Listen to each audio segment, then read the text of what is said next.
welcome you to our call tonight. Thank you, Kathy. This is new for me, so although I live it every day, I've never actually put it out there to the population. Sometimes you think, people think you're a little crazy, but I've kind of come to terms with the fact that I'm a bit of a maverick and I do crazy. So let me show you what I've been up to. I will find my presentation here. So I've been actually I've been studying Abraham Hicks for quite some time now, probably over 10 years. I came across them, their writings by accident. It first started off when I have a bumper sticker that says, "Thoughts become things, choose the good ones." And it's from www.tot.com, which is actually Mike Dooley's site. And that one statement really got me thinking about what that's a good statement. Thoughts become things, choose the good ones. And it says a lot. It says a lot. So I started with this one saying, and then my journey into I guess it's kind of a metaphysical journey, but it started with this bumper sticker that I have. So, and what it took me on to the next was the law of attraction. And the law of attraction means that which is like unto itself is drawn, or in simpler words, like attracts like. So basically, I feel that the law of attraction is summed up by saying energy flows where attention goes. Because where you put your attention is very, very important to how your life is going to come about. And I like to think of it as two ends of a stick.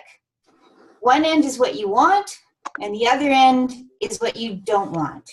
And where are you going to put that attention on anything in your life, basically?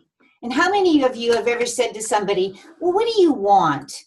And they go, "Well, I don't know what I want, but I know what I don't want." And they go on to tell you all of the negative things that they see in their lives. And when you do that, you actually just get more of it. So you cannot focus on what you don't want without getting more of what you don't want. The universe doesn't know the difference. The universe just gives you more of what you're putting out, it gives you back. So it's very important that you decide which end of the stick you want to put your focus. So what you think about activates a vibration within you. Positive or negative, it's what you think about activates that vibration within you. And as you think, you vibrate. And as you vibrate, you attract. And I think it's becoming more of a normal thought process to understand that everything is vibration, everything is energy. We all operate on a vibrational system within our physical bodies, with nature. And so your thoughts have their own vibration. And that vibration will attract what you're putting out there. This was another big one that I had some fun wrapping my head around, because they say that a belief is only a thought you keep thinking. So if a belief is only a thought you keep thinking, and you keep thinking that thought over and over and over again, before you know it, that thought becomes truth.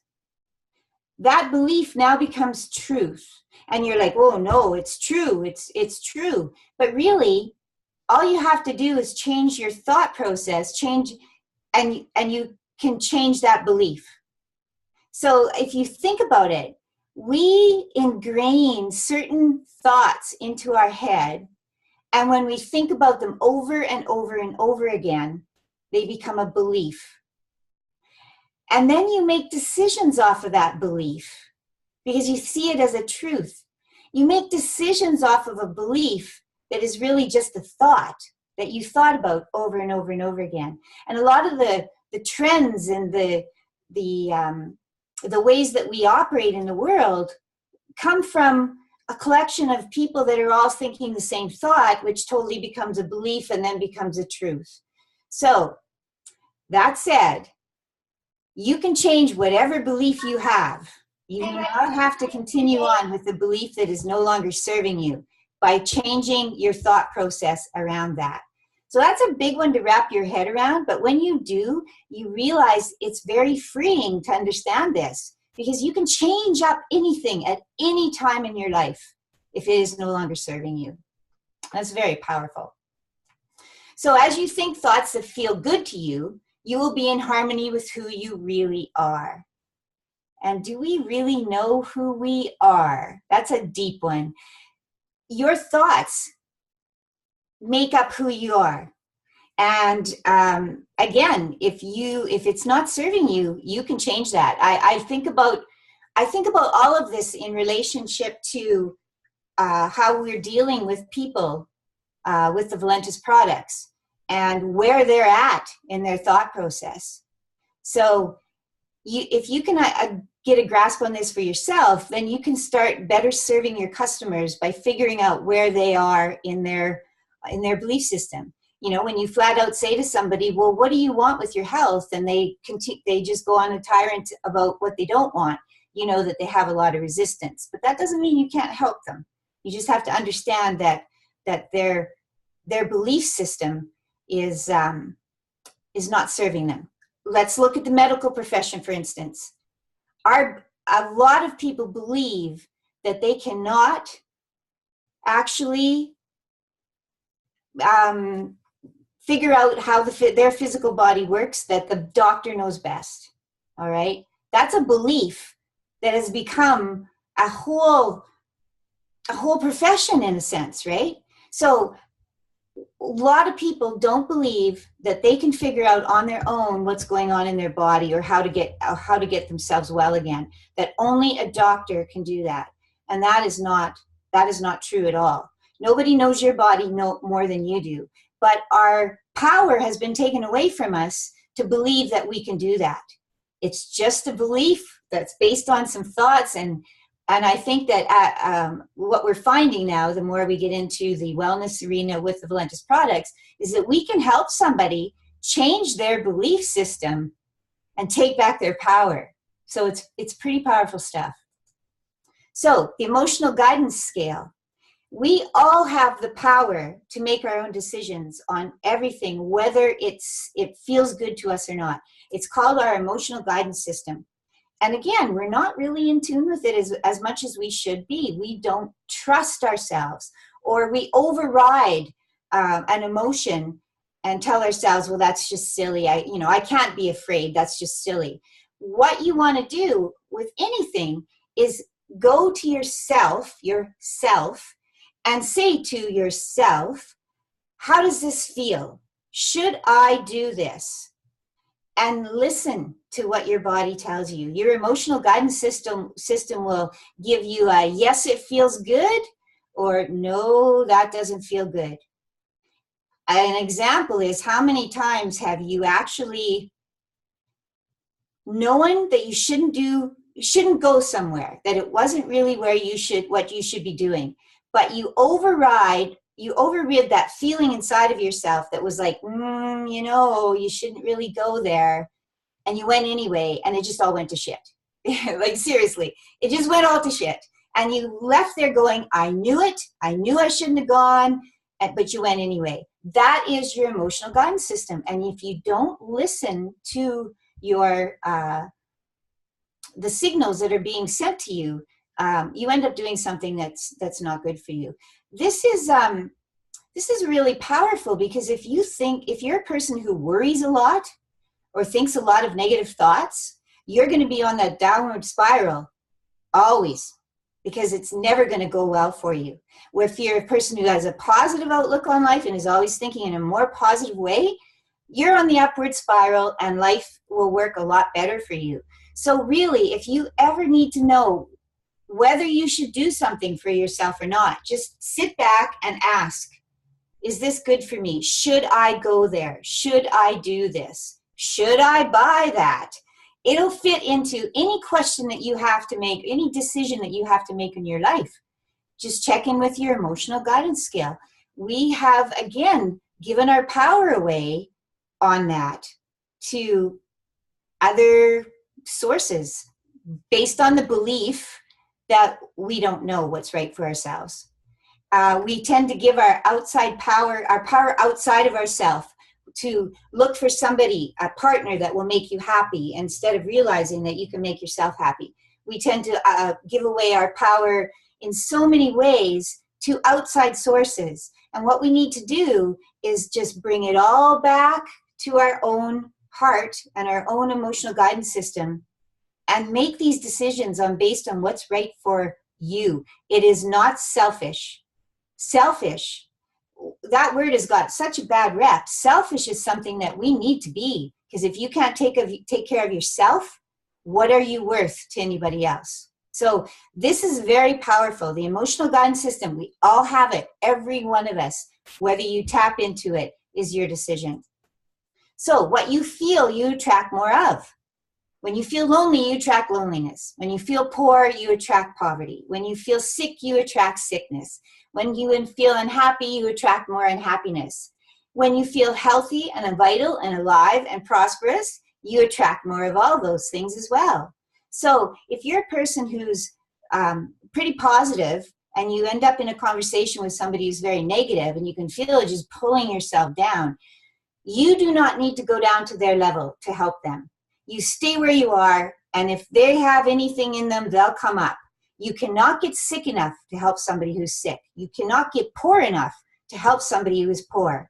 So you just have to stay where you are and do your best to help them rise up in the process, because you don't want to be going down there, because that's giving your power away. You cannot control anything except the way you feel. That makes it, I find this a very powerful statement, because it really simplifies a lot. If you can't control anything except the way you feel, and you bring it back down to that statement, that level, from there you can control everything, because you're doing it from the right place, not from trying to please an outside source. You're pleasing yourself, and you're feeling good about yourself. And if you make the right decisions for yourself, then everything else will go well. It's when we don't make the decisions for what's right for us that things tend to go sideways on us. This is Esther Hicks. I love this woman. She is, she's amazing. And I don't know if you know about Esther, the Abraham connection, but she basically channels non-physical entities, and which give us information to help us live our lives in a much better way. She's not the first. Edgar Cayce was another channeler. Every Buddha, Jesus, all of these people have basically been on earth to give us information that we need to know to be better human beings. So what Esther says is that we are more non-physical in a physical body than we are physical people. We just have forgotten how to tap into our non-physical side of that. And that's something that we have to do. And the sicker our physical bodies get in the world that's out there right now, the more we need to know how to tap into our emotional guidance system. So creation is about allowing, not about going out and doing. We've been, again, the belief is that it's all about action. That if you're not doing and being and going out and doing things, that you're a failure. And that's not true at all.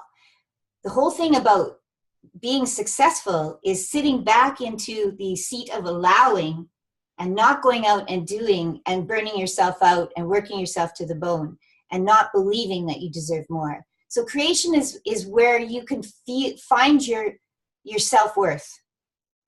Outside is the lack of self-worth. That does not feed us at all. Creation is our self-worth. And when you believe something is hard, the universe demonstrates the difficulty. And when you believe something is easy, the universe demonstrates the ease. It doesn't know what end of the stick you're on. It'll just go where you're vibrating. So if you think everything is hard, then everything in your life is going to be hard, because that's what you're attracting. If you can see the ease in life, you will attract a much easier way of living and flowing and doing and being than working against it all. So the universe can't say, oh, you know what, that's a negative end of the stick you're on there. You should really get on the other side. there's two ends of the stick, what you want and what you don't want. And where you put your attention is what you get more of. That's just the way it goes. So there are also those out there who say, oh, you know, you're not facing the facts. Esther talks about that a lot, where she'll say, but Abraham, it's the facts. This is the facts. And that is it. Again, what are the facts except beliefs that you kept thinking about that now became facts? You can change your belief at any given time, which means you can change your perception of the facts as well. And do not let other people's beliefs and facts dictate to you what you're going to do. Don't make decisions on somebody else's judgment of where you are to decide things in your life, because you do not want to go anywhere where it isn't good for you. And all too often we give that up. I mean, domestic abuse is a good example of that. Somebody who's abused over and over again and they can't seem to get away from it, even though it's not good for them, but they believe that they don't deserve any better. They can change that belief. And it really comes down to talking back to that negative self-talk in your side of your head and changing up the language, because the language that you use is very important. And I think we see that when I see it when I read somebody's question, for instance, on Facebook about their health, and they say, I'm struggling with, well, if you use the word struggle, what end of the stick are you on? If you use the word, it's hard, I can't seem to do it, I never get ahead, I have no money, I'm always broke, what end of the stick are you at? You have to change it up. And it can be done. And it's all, each independent person can change it up in their own head with changing their own language. So if something is giving you joy, it means more is coming. But if you're afraid that you don't deserve joy, or you don't deserve abundance, or you don't deserve respect, you're not going to get it. Because being afraid is, fear is false evidence appearing real. It's false. It isn't happening. You've made it up in your head. So many people have made things up in their head. Well, that won't work for me. How many times have you heard that with the coffee? Well, that won't work for me. It doesn't matter how many cups of coffee they drink. As long as they continue to think that it won't work for them, it won't, because that is that overriding thought process, which has now become a belief, which has now become their truth. So you can help people change the way they think about things. Fear is a waste of time. The standard of success in life isn't the things. It's not the money. It's not the stuff. It is absolutely the amount of joy you feel. So when you start looking at thinking and changing your thinking, you realize that the basis of your life is freedom, and the purpose of your life is joy. That's it. Is your job giving you joy? No. Well, then change it up. If something's not making you happy, you got to change it up. Because if you can tap into joy and figure out every day what is joyful and see the abundance around you and see the good things that are happening in your life, that's all it takes, is to be able to tap into that and see the joy that happens around you all the time. And you can move on from that. So manifestation is something you're realizing in response to the vibration you are offering. What end of the stick are you at? Because manifestation is what you want or it's what you don't want. But where you put your attention is what you're going to get more of. That's just the way, that's the law of attraction. It's the law of the universe. The universe does not decide whether it's good or bad for you. It just gives you more of what you're vibrating at. So it's very important that you vibrate from a positive place than a negative place. When you're willing to offer the vibration before the manifestation, all things are possible. This really speaks to what you read a lot about in the self-improvement books, where you have to believe it to see it, not see it to believe it. You have to be willing to offer up the vibration of what you want before it manifests. So you got to get positive and you got to get clear, but you don't have to have all the details. Here's another thing that we tend to do. Our minds take off and say, well, I want this, but it has to have this, and this, or I won't be happy. Well, you just put so many conditions on it that it's never going to happen, because now you're at the other end of the stick. You're at the don't want, because you've put so many conditions onto what you want that has now become impossible. So you have to keep things general. You got to stop the chatter to one sentence. For instance, if you have a problem with always feeling afraid, you hate staying by yourself at night because you're afraid, you won't go out by yourself because you're afraid, you won't travel to another country because you're afraid, like all of these fears are there, you're just going to get more of that. And you're going to say, well, I have to see it to believe it. I have to see that I will be safe before I will go, which means you never go anywhere. So you literally completely close down your own life with that fear. So you can't see it to believe it, because it doesn't work that way. You have to believe it to see it. You have to believe that you deserve abundance. You have to believe that you deserve love. You have to believe that you deserve worthiness for it to manifest itself. So you have to start offering up that vibration of thought, because those are thoughts. You have to start offering up that vibration of thought for the universe to give you more of that. But as soon as you do, the universe will respond, because that's what it is. Ask and it is given. That's it. You ask, it's given. Which end of the stick are you asking from? So rather than saying, I never have enough money, instead you change up the talk in your head to, I'm looking forward to having more money. That's a whole different vibration.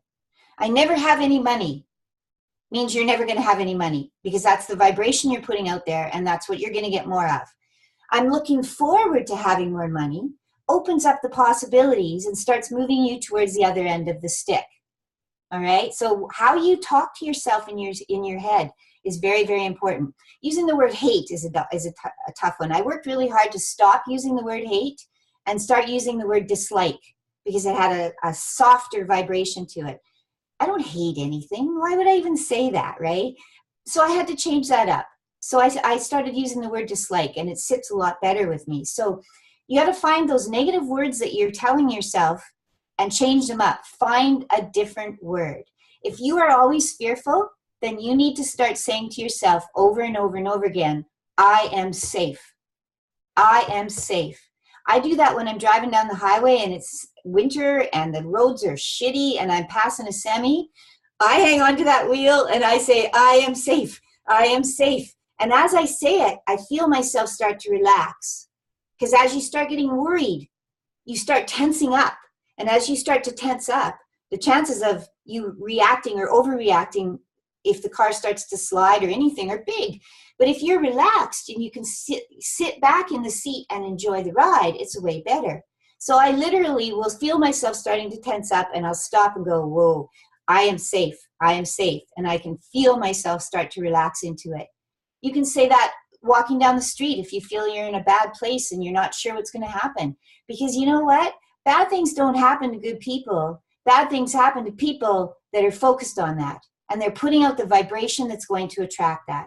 I don't like to say that people deserve to be raped, but if they are so afraid that they're going to be raped, they will attract that. If you go out and you're so afraid that you're going to get into a bad car accident and you're always focusing on that, guess what's going to happen? You're going to manifest that bad car accident. We are completely in control of what happens to us. It's not outside of our control at all. It's just what end of the stick are you focusing on? It's as easy to create a castle as a button. It's just a matter of where you put your focus on, a castle or a button. You can have big dreams, absolutely, and they will manifest if you keep vibrating at that level, or you can have a button. Here's the key though, resistance is futile. The other way of looking at the stick is how resistant is somebody? Are they really resistant, which is definitely at the end, the don't want end of the stick, or are they not bad? You know, they're really easy flowing and they like to do things and things come naturally to them, way less resistance. Same thing when you talk to somebody about their health and they start listing off all the things that are wrong with them and there's no way you can help them because all these things are wrong with me. Those people are very resistant. So if you look at somebody from a position of resistance and just stop and think to yourself, okay, on my stick of want to don't want, where do they sit on the resistance scale? Because wanting is 0 resistance and don't wanting is 100% resistance. Where are they on in their resistance? And you have to understand that. These would be the people that are really resistant that you just walk away from because you can't help them. They're just that negative and that resistant, that it's not worth your time. And like I said earlier, you can't get sick enough to help them. You don't come down to their vibration. They can come up to yours, or you keep on going, because you don't need that in your life as well either. So where are they on the resistance scale? Most people do not understand their true power lies in releasing resistance, which is the only obstacle in the way of their true power. So if you can simplify it down to the fact that, where am I in my resistance of this? You can stop at any situation that's going on and go, okay, am I resisting love? Am I resisting love? Am I pushing away my partner? Am I self-sabotaging my relationship because I don't believe that I'm worthy of love? Because that's the wrong end of the stick. How resistant are you? So many people are so resistant to love. They're so resistant to abundance. They're just resistant. And those are the people that are manifesting cancer inside of themselves, because it's got to show up in a wellness area as well. If their thoughts are that negative, it's going to show up in a sickness in their body. And you can actually look at where in their body they've manifested that sickness and know what emotion is attached to that. It's a simple thing. It can be simple, but the belief system out there has complicated it to the point where people think that they are not capable of controlling their own lives, and that is a false premise. Absolutely. So talking about our problems is our greatest addiction. If you are talking about what's wrong in your life, what end of the stick are you at?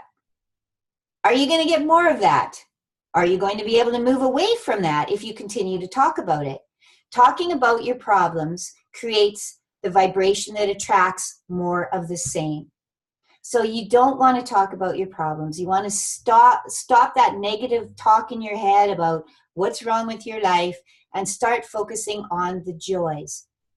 One of I'm a big believer in mantras. I feel that they can get you past a blockage. And the one that I used for quite a few years was, I am appreciative of where I am and eager for what is to come. Being appreciative of where I am, I would drive down the street and look around and think, wow, the trees are beautiful today. What a great town I live in, and what a great place to be. And the weather is wonderful because I'm in the now. Because being appreciative of where I am brings me into the now. But I can still be eager for what is to come. That doesn't mean that I can't have desires and want something different, but I'm not focusing on it as a negative thing. I'm appreciative of where I am, and I'm eager for what is to come. I'm not putting any conditions on the eagerness. I'm not saying, well, I need this, this, and this, or else. I'm just eager for what is to come. And that mantra really got me through calming down the negative self-talk in my head. Because venting is not good. If you sit down with somebody and they just go off and vent, you are actually doing them a disservice. Because by allowing them to vent, you're allowing them to focus on the wrong end of the stick. And venting is the same as affirming. It's just venting is at the don't want end of the stick, and affirming is at the want end of the stick. So don't sit down with somebody and let them vent. Change the conversation to something else as soon as you can. Bring in something more joyful. Get their mind off of it. But allowing somebody to vent does you no good or them any good. You can't watch out for bad things and allow good things at the same time. It's vibrationally impossible. So you can't say, well, I think I deserve to have, I had this lady say this to me the other day. I really deserve to have a good partner in my life, but I don't know if I really deserve it. Basically, she's saying, I think I deserve it, but I'm not sure that I deserve it. And I said to her, well, you just negated, you just canceled it all out. Like, you're not going to get anywhere in that. You can't want it but say, but I don't deserve it. That doesn't work. So you can't watch out for bad things. You can't go down the street looking for accidents to happen, but not believe you're not going to get into an accident. You are going to manifest an accident. You cannot have bad things and allow good things at the same time. You have to cancel out the bad and start working to keeping the good thoughts in your mind as much as possible.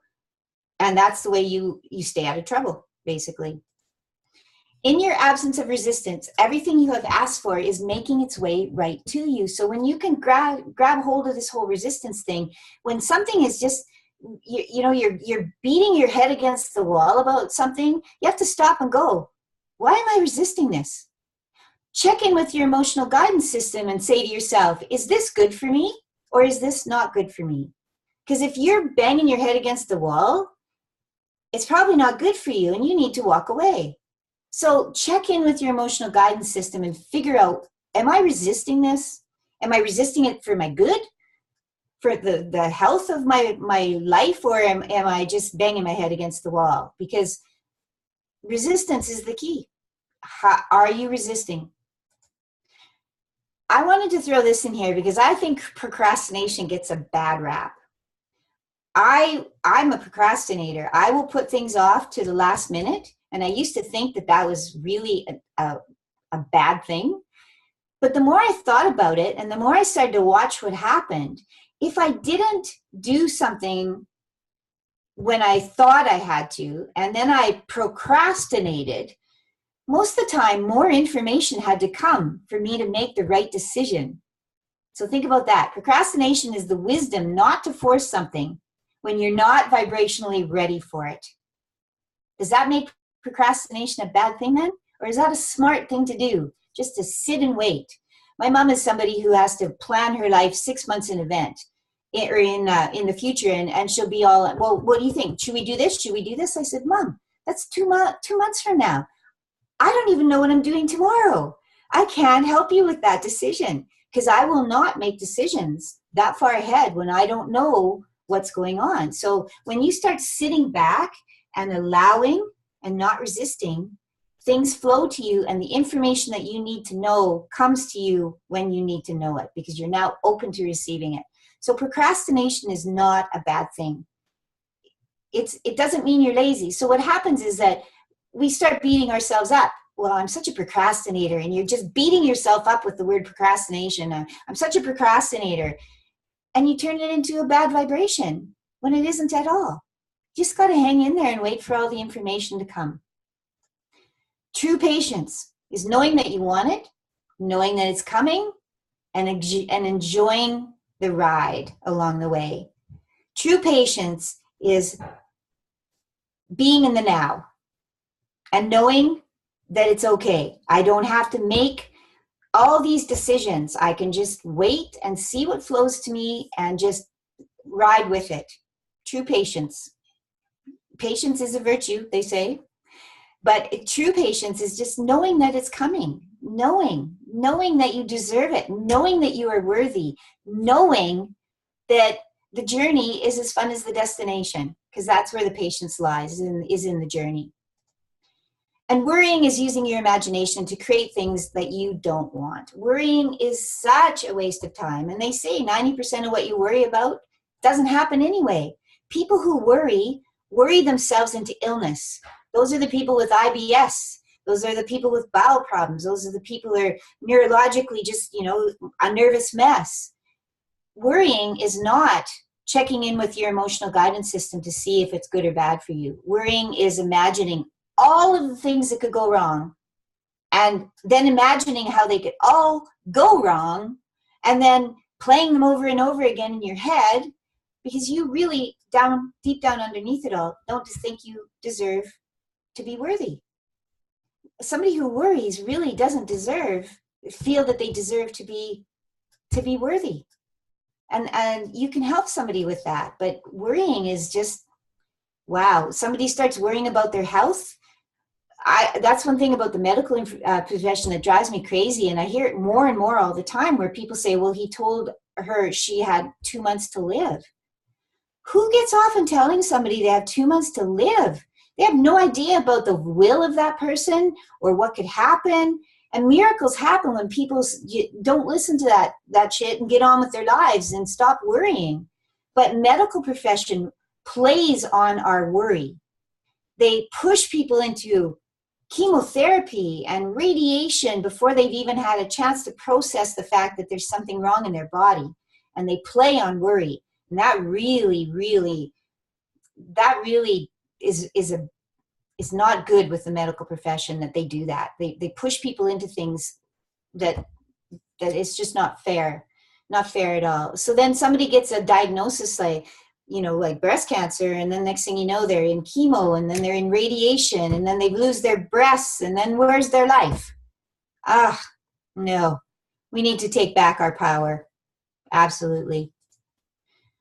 So illness or pain is an extension of negative emotion. When you are no longer feeling any resistance to it, it's a non-issue. So if somebody has illness or pain, they're resisting. What is it that they're resisting? Usually there's some blockage down their timeline of life where, as a child, something happened and they've been worrying about this ever since, or they don't think that they deserve, or illness or pain is an extension of negative emotion. It simplifies it down a little bit, because if you can change your thought process, if you can change your thoughts, which change your beliefs, which bring you out of illness or pain, they call it a miracle.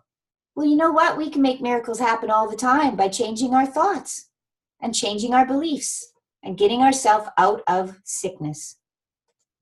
The universe is not punishing you or blessing you. The universe is responding to the vibrational attitude that you are emitting. Good or bad, want or don't want, you are completely in charge of that. And you can change it up at any time in your life and change your life up. So what you are living is the evidence of what you're thinking and feeling. So if you want to know where you're at in your life, just look around, see what you've manifested, see what's going on, what's going right, what's going wrong, because there's evidence of what you're thinking and feeling around you that dictates what's going on. And I can again relate this to Valentis, because the more that we clean up our body, the better that we feel, the more we start manifesting these amazing things around us, the more positive you become. It feeds off of itself, and away it goes. I was telling Kathy and Doug when they came for lunch with me the other day that I really had an amazing what's the word I'm looking for? This happened to me about how I thought myself into a negative place, because I was in a bad space one day and I had to get to Swift Current. I had a board meeting I had to attend, and I was doing payroll for the restaurant, and my program wasn't working, and it was pissing me off, and my mood just got blacker and blacker, and I was 2 hours late to get to Swift Current, and I finally got on the road, and I will never forget how black I felt that day. Like I was just dark in my head. And I'm driving down the road. I got my cruise set at 120. It's, I don't know, October or November maybe. There's no snow or anything. And I'm just, down the highway. And all of a sudden in front of me, this amazing wall of sleet just happened out of nowhere. Like, honest to God, I could draw a line how it came across the highway. And I looked up and I saw this sheet of sleet coming down, and I went, oh shit. And before I could do anything, I hit it with my cruise at 120, and I spun around on the highway 3 or 4 times. I went back into the ditch backwards, almost up on the other side of the highway, and my car stalled, and I sat there, and I thought to myself, wow, I did that to myself. My mood was so black. I manifested that. Oh my gosh. And it was just like this eureka moment of how my mood had gone so dark that I put myself in danger. This poor woman on the other side of the highway stops and rolls down the window and goes, are you okay? And I'm laughing. I'm sitting in my car laughing. And that changed my life. From that day on, I realized that if you let yourself go dark, you will manifest bad shit in your life. That's when car accidents happen. That's where, bad stuff happens when you go dark in your head. So what you are living is the evidence of what you're thinking and feeling. So if you've got somebody who everything just always seems to go wrong for them, They are manifesting that themselves in their own head, because that's the vibration that they're putting out there. So negative emotion is your indicator of resistance, while positive emotion is your indicator of allowance. Are you resisting? Are you allowing? What end of the stick are you at? What you want is allowing. What you don't want is resisting. What level of resistance are you at? And how do you let your moods get away on you? Because if you let your moods get away on you and they go dark, you're resisting. Because that's not what we're not here to be dark. We're here to be joyful and abundant and loving. That's why we're here. So the universe will never bring you something that's not vibrationally active within you. That's a great statement if you're a positive person. It's not so great if you're a negative person, because that's coming your way as well. So in that saying that the universe will only give you as much as you can handle, sometimes I've had a conversation with the universe going, are you kidding me? But I'm totally in charge with what I'm manifesting and what I'm vibrating and bringing to myself. So the universe will never bring you something that's not vibrationally active within you. So if things are going wrong, do a self-check and find out what's going on. Well-being is the basis of this universe. You only have to allow it. That's why we're here. The basis of our life is freedom, and the purpose of our life here is joy. If you realized how powerful your thoughts are, you would never think a negative thought again. So I practice this all the time. If I feel like I'm going, down that dark road, I get a mantra going in my head where I'm like, keep it general. Don't have a lot of things attached to it, because you can't even think about how good the manifestation is going to be from the universe. Your human brain can't even think about it, what is going to happen, because the universe will throw curveballs at you that you think, what? But yet you got to laugh because it's the right thing. So you can't get too detail oriented about what you think you want. You just have to stop in the beginning to go, keep it general. I want financial abundance and freedom. You may not know how that's going to come, but if you keep focusing on wanting financial abundance and freedom, the universe will find a way to bring you financial abundance and freedom. What are you blocking though? Are you resisting it? You got to check into those blockages and saying, do I believe I'm worthy? That's the biggest one. Like really, it boils down to whether you feel you're worthy or you feel you're not worthy. And as humans, a lot of us don't feel that we're worth it. And we've had things happen in our past that have just like, see, I'm not worthy. I'm not worthy of love. I'm not worthy of abundance. And Abraham says there's no pie where everybody gets a piece of. It's infinite. The financial abundance out there is infinite. You just have to tap into it. Love is infinite out there. Relationships, good relationships are everywhere. It's an infinite world of possibilities. There are no, he's got it, so I can't have it. That doesn't happen in the universe. It's infinite possibilities. How willing are you to tap into that? And how willing are you to do the work to get past the blockages in your head that stop you from manifesting abundance? And the secret to change is to focus all of your energy, not on fighting the old, but on building the new. So the past is the past. There is absolutely no point on putting any thought on it because you can't change it. You can't change it at all. It is what it is. So look forward instead of backwards, because that's a waste of time. It's already done. If you didn't like something that happened, look forward and change it. Change your beliefs, change your thought processes, become a more positive person, because you cannot beat that past thing up enough to make it change. It won't change. So people that worry a lot worry about things that happened in the past. They worry about what's going to happen in the future. And so nothing happens except bad shit. So Socrates said, these guys, Hippocrates, Socrates, these guys have been saying this stuff since the beginning of time, and it still holds true today. The secret is to focus your energy on the new, not the old. The truth is, the universe will always take care of you. It will always take care of you. If you can keep yourself positive and healthy, you're on the right track. The universe will always be there for you It's what you put out and vibrate to the universe that you get back. So, I mean, it's never going to give you badness, but if you focus on the negativity so bad that you manifest like things like car accidents and illnesses like that, the universe is always there, ready to change it up when you do. So things are always working out for us. Always. We have to stay positive. Things are always working out for us.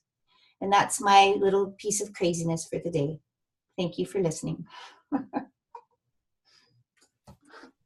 Thank you, Laurie, very much. And if I could just get you to take off there. Thank you so much. Well, and so I know we've gone over a little bit, everybody, but valuable information. And you know what? It's totally right. And a good way to start September and to go into the fall. And just remember that our thoughts do create our reality. And this is recorded. So we're here to use it lots and share with people that you know in your life that need this message in our team. And so I know just, Mike, do you have any last things you want to say real quick before we end the call? There we go.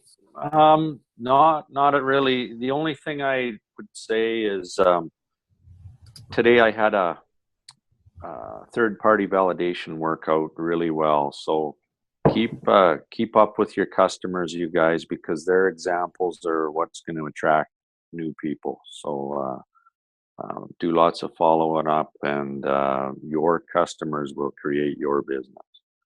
And so treat them well. Other than that, have a great week. Thank you, Laurie Leigh. Good night, everybody. Have a great week. Thanks again, Laurie Leigh.